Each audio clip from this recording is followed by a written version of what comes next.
All right, your one source annotation, okay?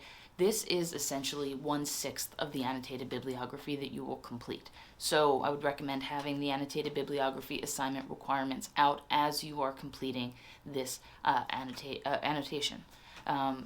The reason that I'd like you to do this is because it's really important to check to make sure you understand exactly what I'm expecting from you for the annotated bibliography. I don't want there to be any surprises, so complete this. I will make comments on it, and then you can then look at those comments to make sure that you are doing the assignment the way I'm asking. Okay, so there's two reasons that I ask you to do the one source annotation before the full annotated bibliography. The first is to get that practice, right? Make sure that you've got the right idea. The second is for time management. Okay, the annotated bibliography as a whole, all 6 of your sources, is not hard, right? Because you're essentially reading your sources, you're writing a summary that's nice and specific, and then you are identifying how it intersects with your research question and how you know it's scholarly, so how you know it works for the assignment, right? So not overly complicated, but it's time consuming. Okay, so I want you to choose one of your sources. I wouldn't recommend choosing the shortest one, just because it won't really give you an accurate gauge, but choose one of your either longer sources or sort of an average size and write out your annotation and keep track of how long it takes you, because this is the annotated bibliography as a whole is an assignment that is not difficult, but it is time consuming.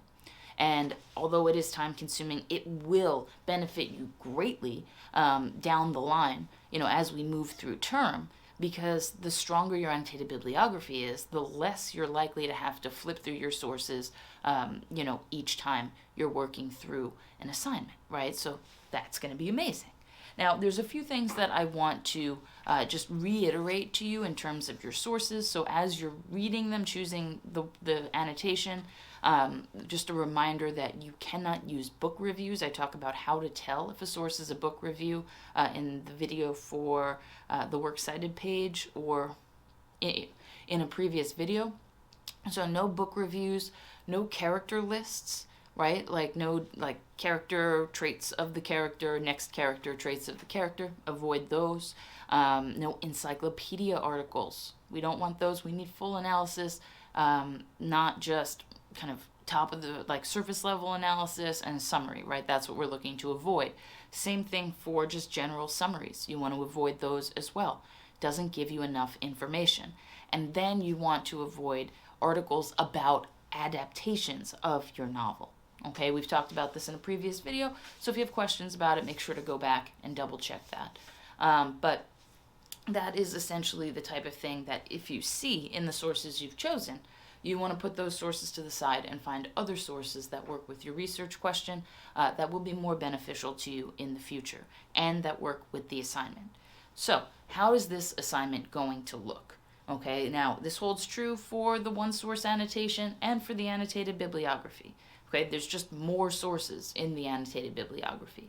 So in the document that you submit, you're going to submit a properly formatted MLA document in Doc or DocX file format. Okay, no PDFs, please, Doc or DocX. And then what you're going to do is you're going to include your header, you're going to include your heading, you're going to include your research question. Okay, so in your one source annotation, it's going to be just right at the top with the one source underneath it. In your annotated bibliography, it's going to be right at the top with all of your other sources underneath it. Okay, so I need that research question to be present. Then you're going to propose a tentative title for your research project. This will probably change. I'm not, holding you to the title that you create early because it should evolve as your ideas evolve. And then you're going to include a works cited citation for the source that you're annotating. Okay, in your one source annotation, it's just the one, but in the full annotated bibliography, you'll want those to be in alphabetical order. Okay, so underneath that citation for that particular source, you're going to include a summary paragraph. Now, this is a specific summary. This isn't a general summary. So I want to see 2 to 3 quotations or paraphrases from the source itself. Okay, because this is meant to help you in the future. The more specific you can be here, the more it will benefit you later. So this paragraph needs to be 4 to 6 sentences in length. I would recommend going longer rather than shorter, right? So I'd probably aim for 6 or maybe even more rather than sticking around 4. It just doesn't give you enough, really. So you've got that in your first paragraph, right? Referencing specific ideas and specific elements of the source. In the second body paragraph, what you're going to do is identify how this source interacts with your research question. Okay, essentially, what is it helping answer about your research question? How is it developing it? And then in the last sentence of this paragraph, I want you to identify how you know the source is scholarly.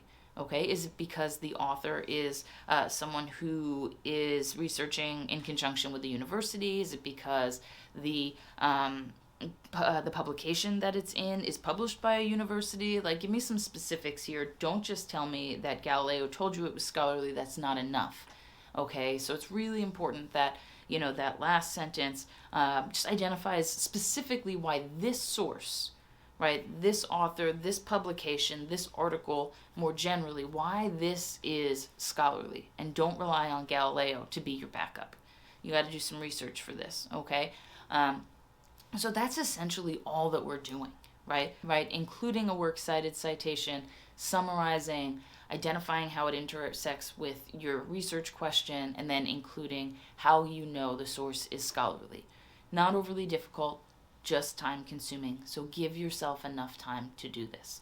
So that's my briefest of rundowns on the One Source Annotation and how this links to your annotated bibliography. If you have any questions, please don't hesitate to reach out. Make sure you check those full annotated bibliography assignment requirements, as the assignment requirements are the same for the One Source Annotation as well. All right, so I will see you guys next time. Have a great rest of your day.